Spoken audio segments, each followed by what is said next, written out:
A bad day in the sense where I go rogue, because my rogue day is going to be $1,000. Right. Now it may upset me sometimes, but okay, I just eliminated one of the biggest causes, risk of ruin, the biggest cause of a trader's demise.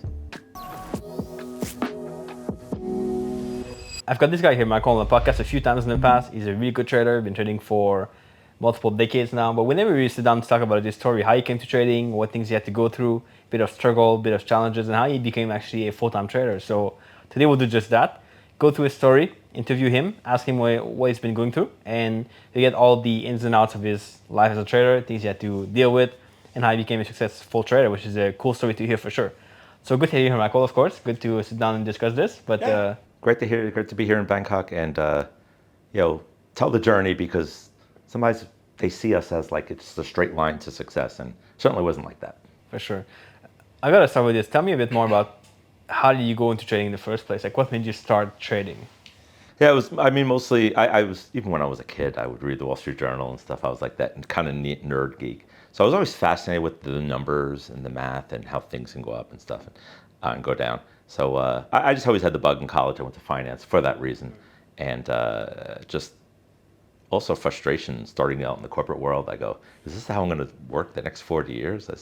I want to do something fun. So I caught the bug, and that's really how I got my feet wet. Around what age were you when you started trading? My first trade was when I was 17 years old. Wow. And I had to fake the account because you had to be 18 or older to open an account back then. And I lied. They didn't check. They No. didn't verify. Okay. I don't know how they didn't, but I don't know, somehow, and you always forget, you never forget your first trade. And I remember it was a stock called Blockbuster Entertainment. BBEC was the ticker, and I had like 20 shares or something like that, and I crushed it. The first trade, your success rate is like 90%. So, and then it, just blossomed from there. Tell me about your first few years of trading and how you went through that learning curve to become a trader. Yeah, it was. I mean, one of the things I want to talk about today is that it's not a smooth ride for anybody, even the most successful ones, and I still have a long way to go. But it's that one step up, two steps back, and there was no different for me. In fact, it was very traumatic and very painful at some point, because I had a passion to want to succeed, and it wasn't happening. And a lot of traders are in that. Like, I have a lot of passion, but it's just not happening. And even when you're doing the things you think is right, it's still not happening. And that's where, like, the gut comes out and say, what do I do here? Do I give it up? Do I not? How did you learn trading? Was it through, I guess, no websites at that time, but did you have any books you went through or any mentors? Yeah, there was books and stuff. Obviously no social and things like that. So you had to do the grunt work. I caught on with a couple of books, and I was always one that was like fascinated with, like, I'm going to reach out to them, But amazing, and something I practice and we practice all the time, is when people reach out to us, like, we're very accommodative. And some people say, oh, like, so great to take your time to respond. I'm like, yes, because when I was early stages, I would write to authors and they would all respond to me, and maybe you would give a discount on their training or whatever it was, but like, I thought it was kind of cool. So I was a very good listener, and just picked little things off of people. And that's how I sort of developed my foundation for trading. How long did it take you to become profitable from when you started trading? Well, it took about a year and a half, 2 years. That's good. But sounds good. That's like not a bad learning curve. Right.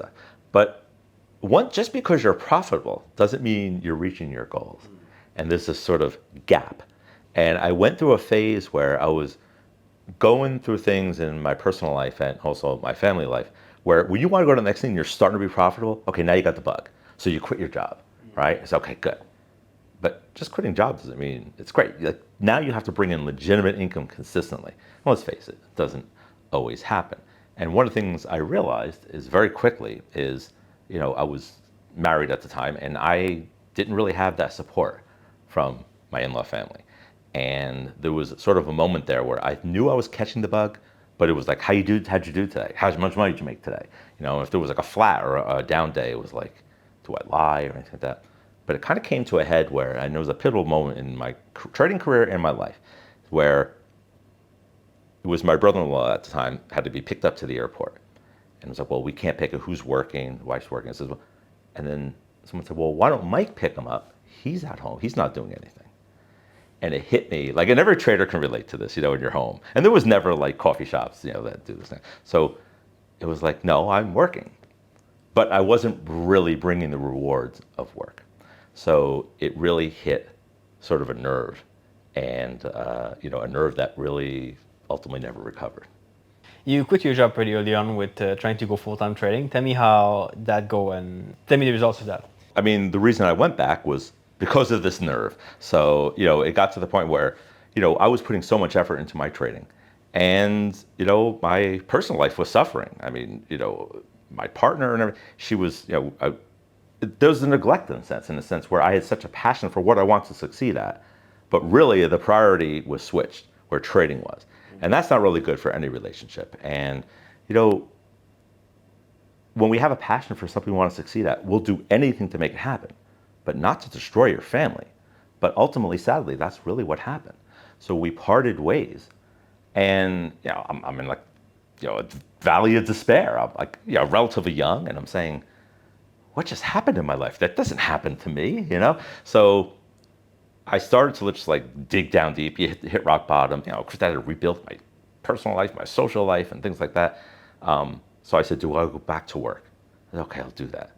But what was the one thing I looked deep down and said, what's the one thing silver lining about my dream? And I said, I don't have that obstacle anymore, right? I don't have that person saying he can't do it. Why is he wasting his time? He should be bringing more money in to raise a family, or whatever like that. And so I don't have that. Now, I don't encourage anyone to go that route, but at the same time, that was sort of the light coming out of the canyon. And I said, so I started improving my social life. I started going out with that. That was not a problem. I went back to work. I felt that was the thing I needed to do. And by the way, the amicable split was great because we still were friends to, standing out for pizza a few times. Like it wasn't a bad thing. But the door was opening. The light was shining and saying, you know what? I may have ruined something big here, but I have an opportunity to crush it. And I went back to work, started building my capital, and the V pivot started in my life and in my trading. And here I am today and say, it's a tough road. I don't encourage everyone to do it that way, but life sometimes throws curves. And the lesson there is to get the people in your life, surround you with positive people who are going to inspire you. And sometimes you have to make tough decisions. And sometimes those decisions are made for you, in my case.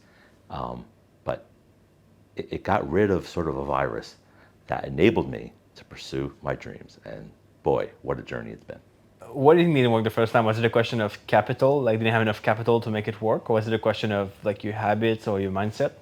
I mean, 18 months, 12 to 18 months is a pretty good turnaround for me. Once I became profitable, it was great. And there just wasn't the capital. So really, like where I talked about my, pretty sad story in the journey, but it really wasn't about profitability. It was just, I didn't have enough capital. And I knew if I just did the same things, but had more capital, I could provide, I could live the lifestyle I wanted to do, and have the beneficiary to the person who I wanted to do, the why, which I didn't have at that time, that could do this. So it really was about capital, and really didn't have prop firms or anything like that.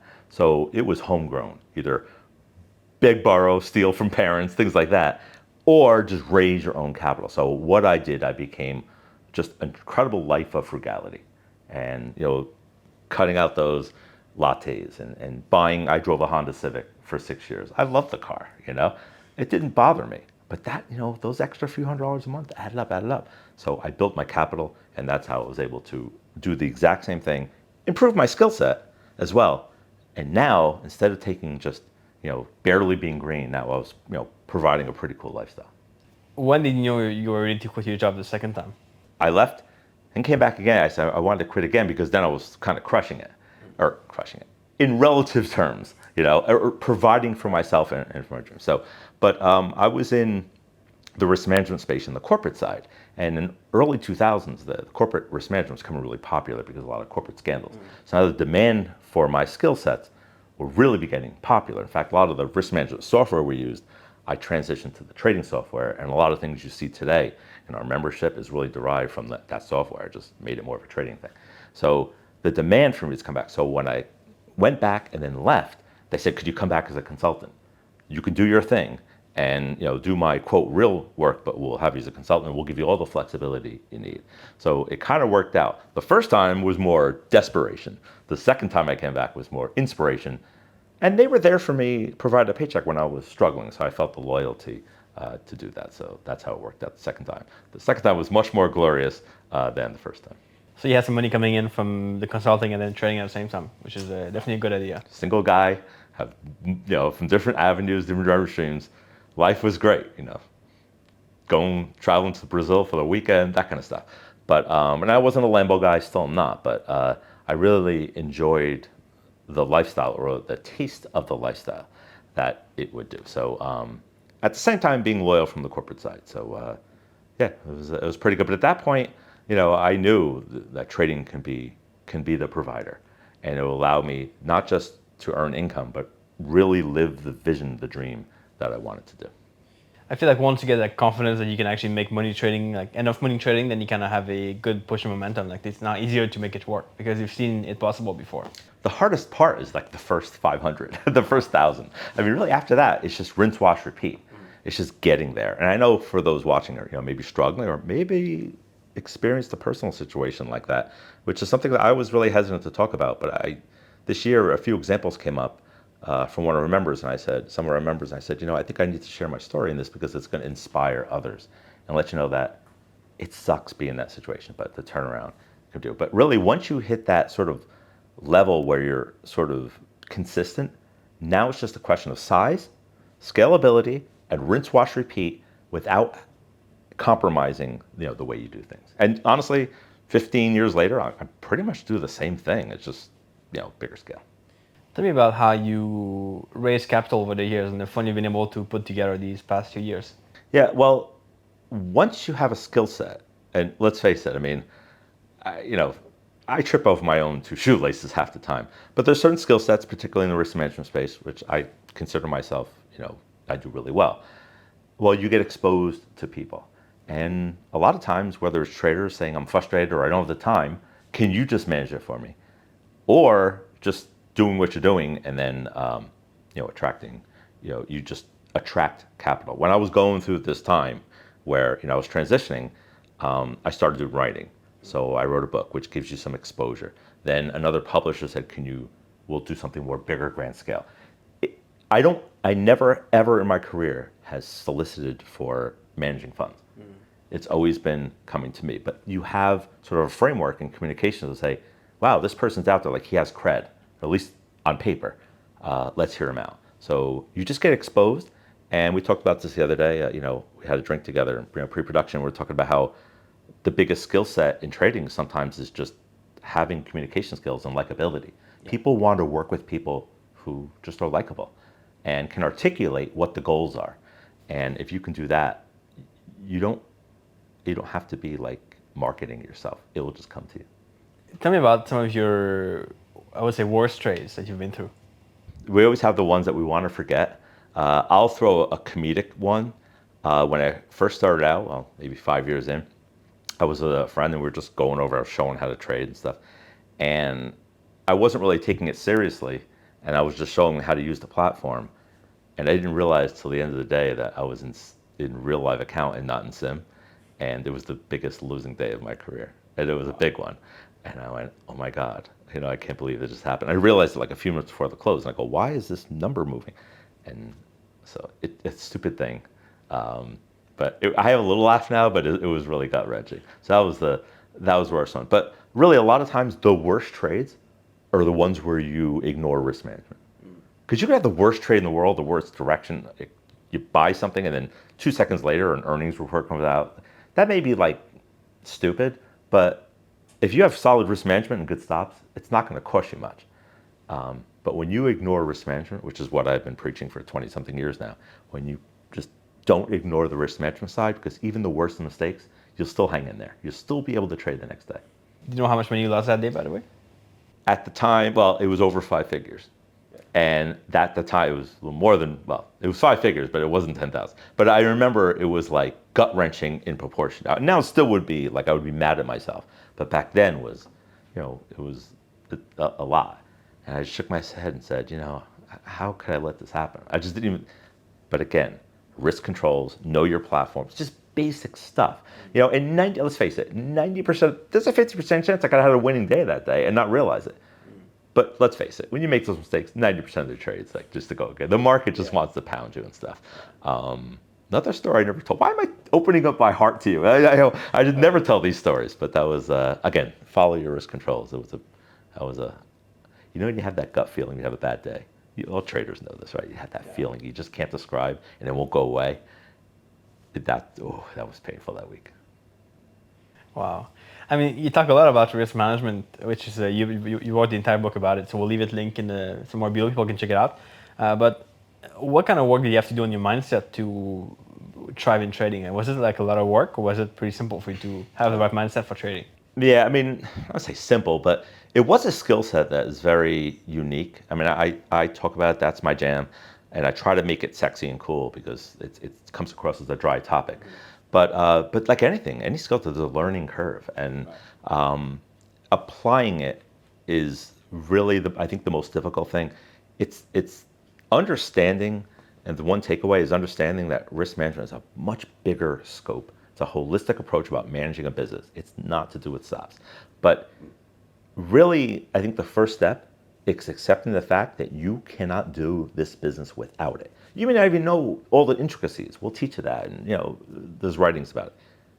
But understand that I don't know what this risk management thing is, but it's a requirement, right? It's like a surgeon saying, I don't know how to do my surgery yet, but I know I need these tools. And once you do that, now is a question of applying. But when you totally ignore it, like I don't need to worry about that, see it in the valley of death of traders. That's where you're going. Just a matter of time. I mean, people have a very kind of broad view of risk management for trading too. It's like, oh, how much are you going to risk per trade, and that's it. Or like, stick to your trading plan. Is there something beyond that you think traders should understand and should apply beyond just how much you risk per trade? Yeah. It's looking at your business. Where are you as a trader, and where you want to go? So there's a question of, okay, what are the things that are going to get in my way to be successful? Well, I just gave you an example. I learned the hard way. Learning your platform, right? Learning things like that. Well, so learning not to make the same mistakes or lessening the chance of a mistake happening is a great example of risk management, enterprise risk management. It's putting the odds in your favor that your business will succeed, not just a stupid trade of like 250. Who cares? You get stopped out. It's about managing. What are the mistakes I'm going to make, or what are the controls I have in place? Here's a practical example is, you could have on a broker platform, maybe tell your broker, I don't want to lose more than $1,000 a day. Okay, just a round number. Well, I don't want to do that. Say, you know what? A good risk control is I'm going to tell my broker to shut my platform off after it hits 1,000. That's it. That's little things where I know I will never have a bad day in the sense where I go rogue, because my rogue day is going to be $1,000. Right. Now, it may upset me sometimes, but okay, I just eliminated one of the biggest causes, risk of ruin, the biggest cause of a trader's demise. Okay, guess what? That's what risk management's all about, not about stops. Tell me about some of your best trades. The best ones, believe it or not, is where it's not about intuition, not about, I like this one, it's going to happen, I'm going to load the boat. It's one where I had the patience to see the ultimate target through. And maybe there's a little bit of luck there where you extend it and let it go. And then there's other times where it just works out and hits your target. It's great. But I think a lot of it involved, there are a lot of trades that would have been my best trades, but I didn't have the patience to at least trail some and hold on for that potential home run. It's really, did a deep dive. I had a team do a deep dive into my trading for years. I'm supposed to be the expert, but they said, you're not holding long enough. So I wanted to be paid to be more patient. And now I've applied, even in my career now, the past 3 or 4 years, more patience, and my results I'm doing the exact same thing, but just let it go. Let things be patient. Solid risk control, maybe not full size, take some profits, lock them in, but just letting someone's, not necessarily trail, but saying just having bigger targets, thinking big. You only need about 4 or 5 trades a year, maybe 2 or 3, to just make your year. All right, but I will tell you another home run of a story this year. I purchased some stock from a cruise company that if you purchase and own the stock, when you book a cruise, you get a little stateroom credit, right? It's the best trade I've had so far this year. Wow. So what does it say about being a trader, percentage-wise, not dollar-wise? So you say, I do all this work. I practice solid risk management. I do the things. I help teach and coach your members how to be successful. And what's my biggest trade? A stupid thing I bought for Carnival Cruise Line. It's up like 70% this year. So, you have to laugh sometimes. But, again, solid principles, risk management, discipline, patience, and rinse, wash, repeat. Monitor the quality of your trades. And then 3 or 4 times a year, you're going to hit the home run. Tell me a bit more about your trading style these days. What do you kind of focus on and what do you trade? I haven't really changed much. I still trade S&P futures. I do have trade options. I sell options premium as more of a supplemental income stream. But I'm just a rinse, wash, repeat. I just crafted the same stuff, mostly futures. I do stock as well. But I really try to keep it simple. I have a traveling trader lifestyle, so I can't be in front of the charts 8 hours a day. I'd rather put that time towards helping others be successful. So I just kind of set it and forget it. More strategies that not just work. I mean, they're solid, but they keep me from pushing the button less and let it just, play out, whether it's a stop or profit target. So I just find that being a specialist of one seems to work out, not just from a trader perspective, but just from a business perspective. I mean, you're on your phones and not spacing trades too, which is something I still pretty much cannot do, but you can do it well because of your trading style. So I think it's kind of cool. Yeah, you just miss a trade. I mean, last time I checked, the market's open tomorrow. So it's, you can't go crazy over it. I get a lot of questions like that. Like, oh, what if you miss a trade? It's okay.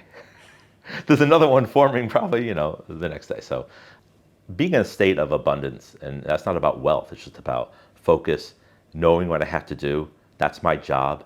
And when an opportunity approaches, I have, just that mechanical mindset of just pushing the button when I have to. That's what I get paid to. I run widgets, basically. I have a widget factory.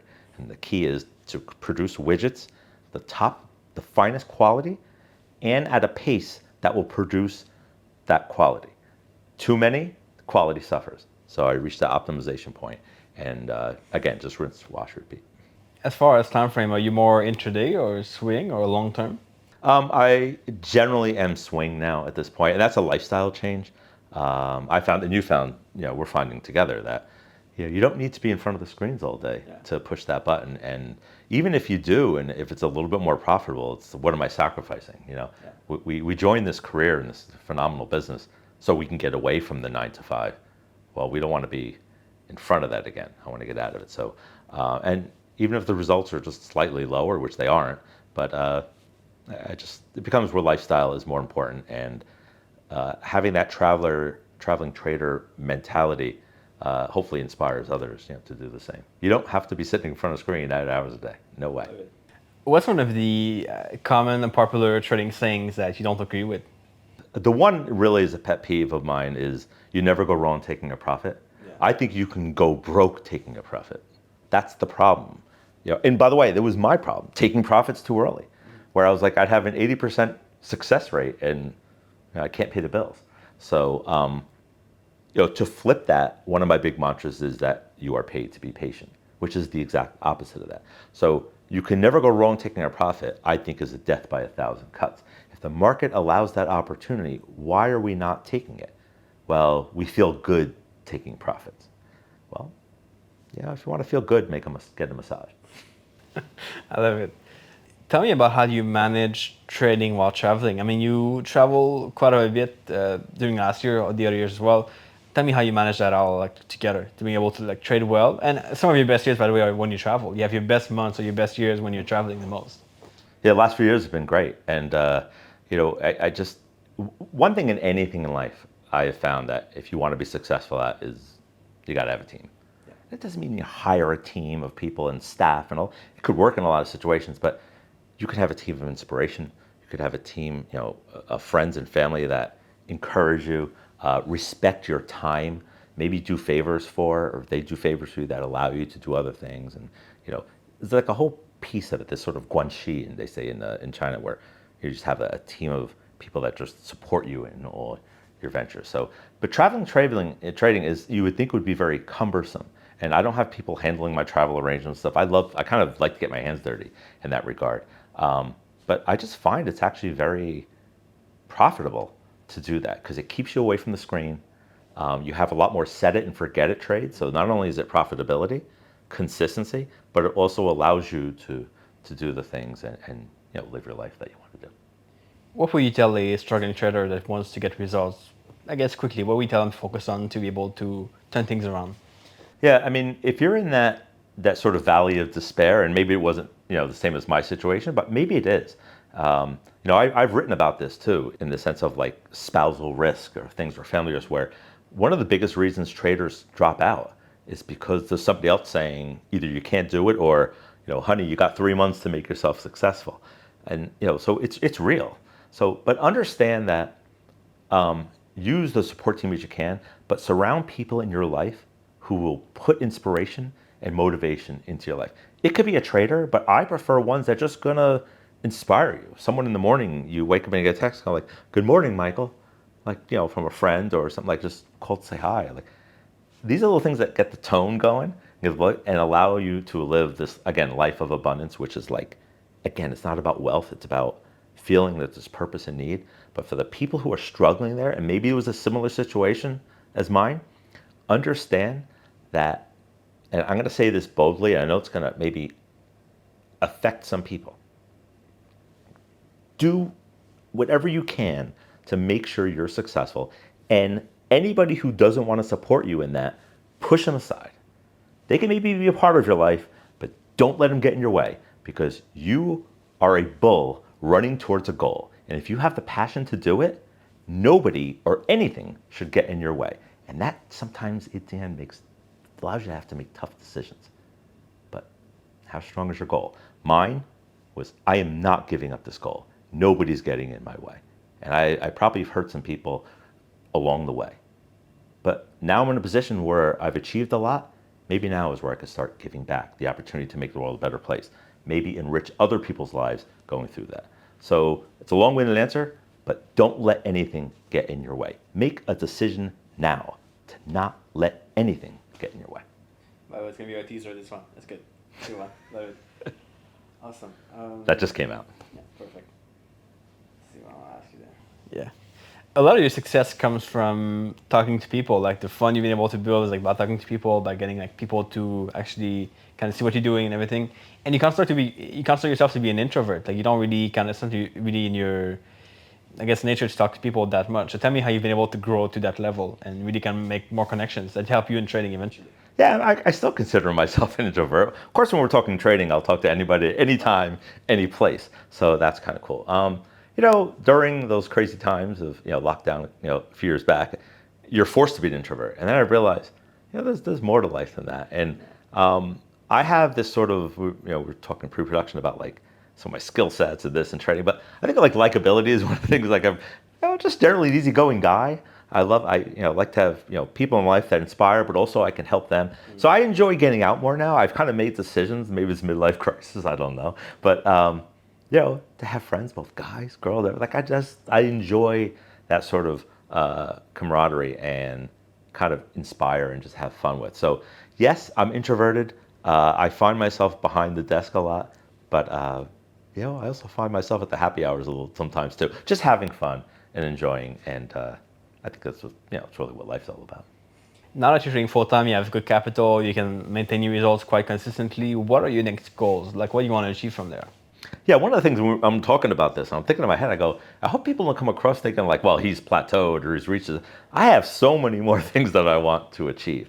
And a lot of it isn't about more. People say, well, I want more capital. I want more of this. I want more money. I want profits. I want more quality of things. And, if I'm not traveling, say 6 months in a row, maybe I'm just doing it for 4 weeks. But those 4 weeks, I'm going to enjoy. I'm going to be comfortable. The people around me are going to be comfortable. They're going to enjoy. So I really want sort of a lifestyle of quality. And that doesn't mean Bentley's picking me up from the airport. It means about just enjoy. Well, maybe it does. No, it means a lifestyle of just security, health, and looking, saying, this is pretty cool. Seeing people's eyes light up, including my own. When you're just surprised or inspired at like a hotel check-in, or just like, a special dish that came out, or someone brings you like a birthday cake, and I didn't even tell them it was my birthday. That really is cool. It's not about more wealth, more of this, that. Even building my risk management business, it's about keeping that focus on really like quality of life. That's to me, that's really important now. I mean, we talk a lot about the what you call the crossover point, where you make enough money to support your like anything you want to do, like not just your daily expenses, but like everything you might want to do. Do you feel like you're at that level yet, or do you have more to work on to get to that level?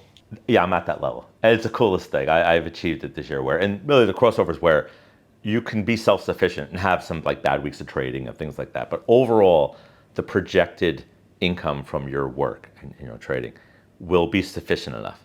Like, so it's really about that crossover point is you working for your money, and at some point the money will work for you. And now maybe your lifestyle changes, so now your crossover point changes a lot. But I'm really I'll never be getting like the fancy car. Like I'll always like driving something of good quality and things like that. So having a time where it reaches that point and have my money work for me, I mean, that's pretty cool. I worked hard for that, and now is the time to start making the world a better place. All right, so Michael's been sharing a lot in this interview today. It's been a lot of good stuff. I want to know your favorite advice, so make sure you comment below with your favorite advice in this interview. Anything that got your attention, anything you liked, anything that you want to hear more about, comment below. We want to hear your thoughts, of course. And we'll catch you back here in the next interview pretty soon.